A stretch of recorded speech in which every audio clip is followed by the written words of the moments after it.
Selalu ada yang baru di materi sesi ini.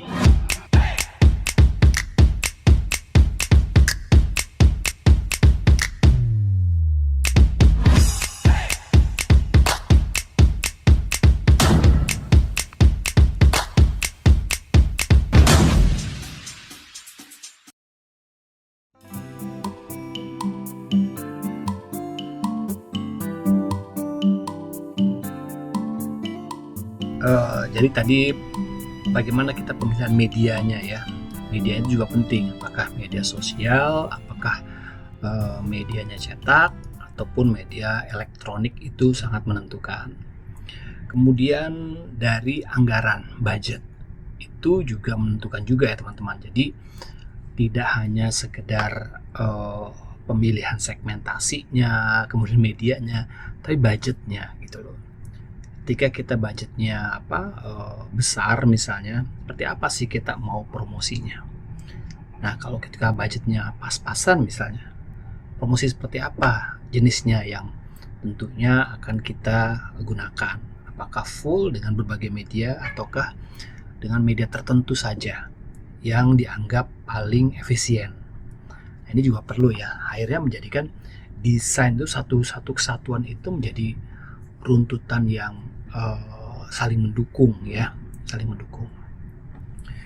Baiklah, kemudian kita coba melihat bagaimana cara menganalisis desain itu sudah pas sesuai dengan tujuan apa belum, yaitu dengan memunculkan berbagai pertanyaan-pertanyaan dalam sebuah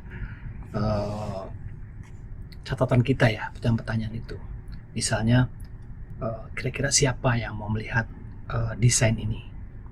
Ya, apakah tadi ya seperti segmentasi tadi dan juga targetingnya, siapa yang mau melihat iklan kita? Kira-kira kalau melihat iklan kita ini dia tertarik nggak gitu?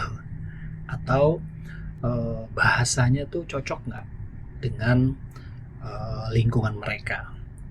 Lalu pesan apa yang ingin disampaikan? Ya, apakah pesannya ada pesan promosi di situ, apakah ada pesan sosial dan lain-lain. Kemudian pertanyaan berikutnya adalah berapa banyak halaman yang dibutuhkan, misalnya untuk pembuatan buku ya, atau pembuatan sebuah brosur dan lain-lain yang menyangkut berhalaman-halaman ya. Nah itu kalau misalnya iklannya berbentuk halaman. Lalu bentuknya seperti apa? Nah, ini pertanyaan-pertanyaan ini penting ya, supaya teman-teman menjadi semacam ada catatan yang kurang apa ya. Jadi seperti saya biasanya seperti itu ya. Kalau saya mau mendesain tuh, kira-kira saya bikin dulu pertanyaan-pertanyaan. Kira-kira fontnya maunya apa ya, warnanya apa ya, kemudian ukurannya seberapa ya kira-kira cocoknya, sampai seperti itu ya. Kira-kira mau lihat ini bahasanya paham nggak ya, pakai bahasa yang rumit misalnya, atau bahasa yang pakai bahasa sederhana gitu, atau mungkin bahasanya tuh simple aja sedikit tapi banyak gambar, misalnya foto gitu. Nah, kemudian pertanyaan berikutnya sebagai checklist Anda adalah anggaran tadi ya, anggarannya berapa, kemudian deadline-nya ya. Desain yang bagus itu adalah desain yang selesai itu ya. Desain yang bagus itu yang selesai.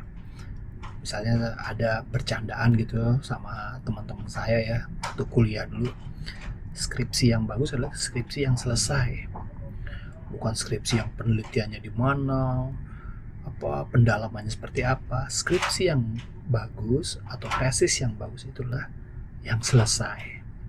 Karena kalau bagus pun kalau nggak selesai repot juga. Nah, kemudian dicocokkan dengan beberapa pertanyaan-pertanyaan lain, misalnya contoh desain ya, referensi desain kepada klien, atau referensi desain apa sih yang bisa menjadi referensi mereka dalam membuat sebuah pesan iklan atau pesan promosi. Lalu apakah cocok dengan brand yang mereka miliki. Nah, iklan kita, promosi kita cocok nggak sama brand mereka gitu. Nah, ini penting sekali untuk menjadi panduan kita dalam membuat analisa desain atau evaluasi desain. Lalu kemudian nanti dilihat lagi estetika. Estetika tuh menyangkut keindahan ya, keindahan, kemudian kepantasan ya, lalu efektivitas dan hasil produksi. Nah, dalam estetika dan efektivitas ini kita kemarin juga udah belajar tentang yang namanya hierarki visual, prinsip hierarki visual ya. Jadi perlu yang namanya ada hierarki dalam sebuah desain. Jadi nggak bisa semuanya itu besar atau nggak bisa semuanya itu dominan. Jadi ada hierarkinya. Mana yang paling utama menjadi poin atau pesan yang paling penting yang ingin ditonjolkan. Nah, ini penting teman-teman. Nanti pemilihan bagaimana nanti didiskusikan atau di brainstorming oleh tim maupun dengan klien. Ya, prinsip hierarki visual tuh kemarin kita udah bahas ya. Ada mengenai ukuran, skala ya. Misalnya gambarnya apakah fotonya yang lebih besar atau judulnya yang lebih besar.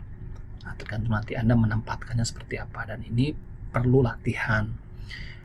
Latihan itu bisa juga berdasarkan referensi, melihat referensi di buku atau desain-desain sebelumnya Anda bisa lihat.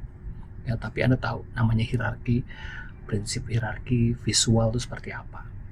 Lalu kemudian ada yang namanya warna dan kontras ya. Jadi ada warna-warna yang jangan kontras semua. Ada warna merah, hijau, kuning, semuanya kontras. Jadi ada warna-warna yang memang salah satu kontras supaya apa? Ada emphasis, ada penekanan di situ. Seperti itu ya. Kemudian ada juga yang namanya tipografi. Tipografi itu menyangkut teks. Tulisannya seperti apa ya. Jadi Anda mau lihat apakah tulisannya besar, apakah tulisannya tuh tipis-tipis ya, tergantung nanti brand Anda seperti apa.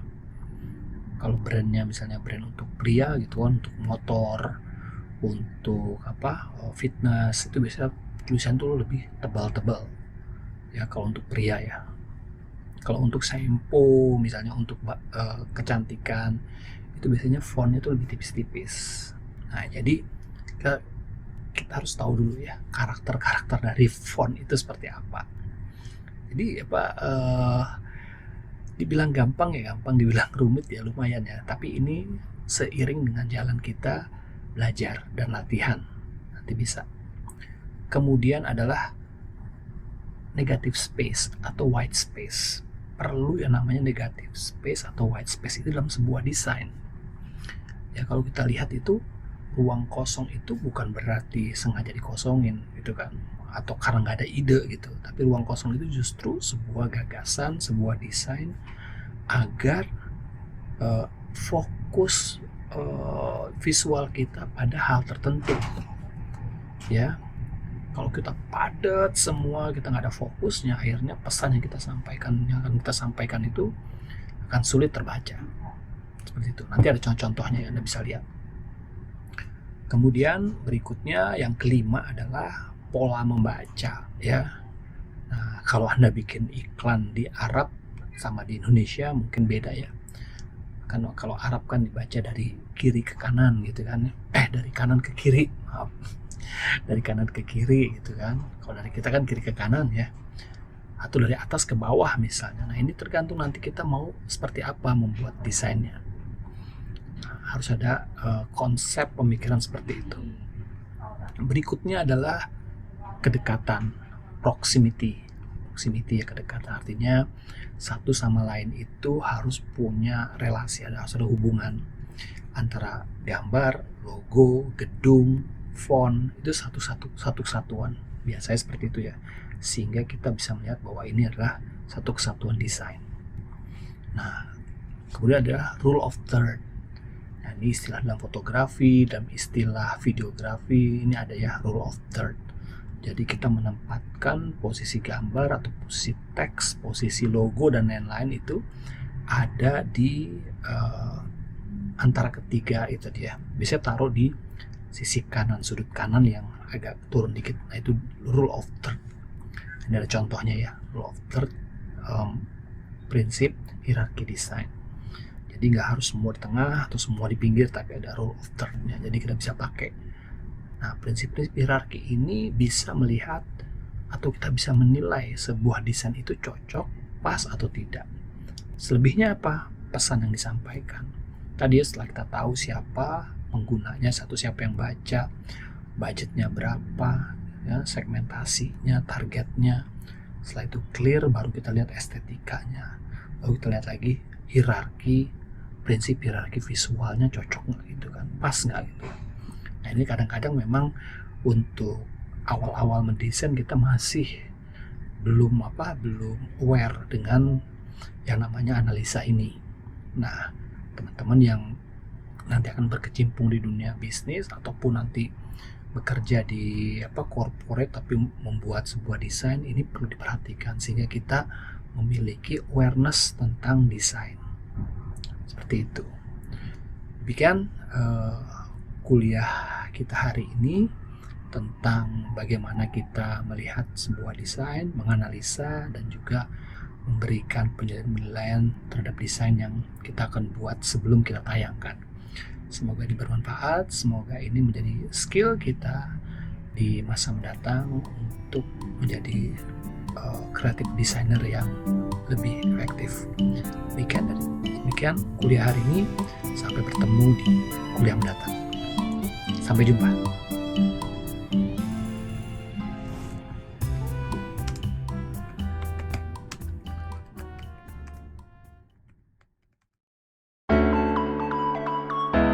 Anda baru saja menyaksikan tayangan video pembelajaran dari Universitas Siber Asia. Tonton lanjutannya di video berikutnya ya.